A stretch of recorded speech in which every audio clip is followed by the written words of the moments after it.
for you guys is number one, stop thinking like a truck guy.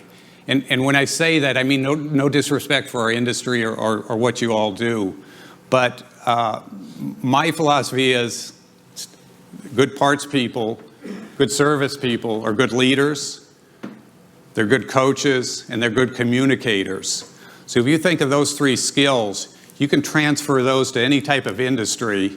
And with my philosophy is this: you should be able to move into any kind of industry and use your skill set. So if you can't, then there's some development to do. But that's what I mean when I say stop thinking like a truck guy. Start thinking like a coach. Start thinking like a communicator, and your business is going to flourish. My second piece of advice is to start running your business like it's a 401k, because in most cases that's your retirement. And if you don't think of it as that type of investment with those kind of disciplines involved in it, you're not going to get the performance out of it that you should. So whether you're a manager or an owner, it's important to really think about what's going on and how are we really driving the investment. My third thing is this, and it's really visibility in your business. And we're going to talk a lot about having higher visibility, but most business owners see this much of their business and how they operate, and what they really need to see is that much. Okay, so we're going to talk a little bit about gaining that additional visibility through our 360 programs and through the best practices in the next 2 days.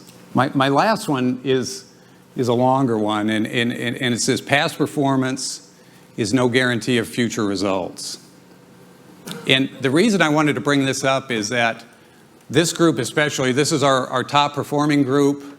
You all have been in business a long time, and you're the mature owners in most cases. And working with a lot of mature owners, it is sometimes challenging, and a lot of times we see is coming in and doing consulting work that, you know what, they're not as great as they used to be. So the principle I want to maybe introduce to you in this is nothing fails like success. Everybody know what a principle is? Kevin, be my spokesman here. What's a principle? Guiding concept, yeah, law of nature. Thank you. I was holding my breath. I thought Kevin would say that's that man that used to get after me in grade school. So I'm glad you did good.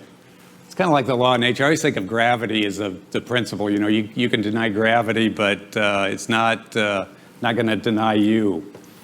Okay, so the principle is nothing fails like success. If you think of football teams, the Dallas Cowboys fans, when the Cowboys were on top of it, in the 90s, the dynasty and how they kind of moved over. We see it in business. And because I worked so much with mature businesses, I did a lot of reading and thinking about it. And this book really was interesting to me because they did a case study on mature businesses. And they really looked at the great enemies of businesses: size, age, and past success. And you think about that, and that's almost contradictory to what you think about running a business. But what happens is as you grow and as a business ages and that success, some things happen in it. And I guess the analogy I can use is a Sigmund curve. And you got time going one way and you got success the other. Your business kind of rides on that cycle. And it's not always noticeable that you sometimes get on that downside of that cycle before you know it. So what did the authors in the study find? They found that a lot of successful, long-term successful businesses really started to get rigid in their thinking.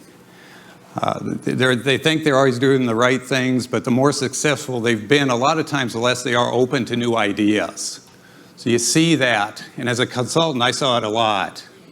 Inflexibility, and they talk about large or small. Time tends to build a lot of layers or traditions in a organization, and they become inflexible. And you can say, well, we only have 5 guys in our parts department. You can still have a lot of inflexibility there. It doesn't have to be a big outfit.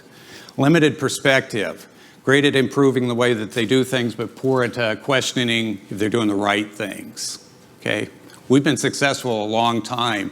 Our methods have always worked, but do they work today? I'll give you a few more, and these are things that I look for when I go out and work with a business parts department, business owner, whatever the case is. Failure to discover changing customer needs. You guys ever see that? Or your salespeople out understanding what's going on with their customers? Do they know what's going on in the market? A lot of times we find when we start working with owners or businesses that they don't.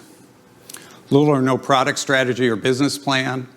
In today's world, if you don't have a product strategy, you're second best at most. Training and development of employees, and that's the thing that I see at Volvo is that there's a lot of training programs. I don't always see them utilized in all cases like they could be or should be. Performance measured by the gut rather than by the numbers. We're going to talk a lot about benchmarking and using the numbers, and there's some guys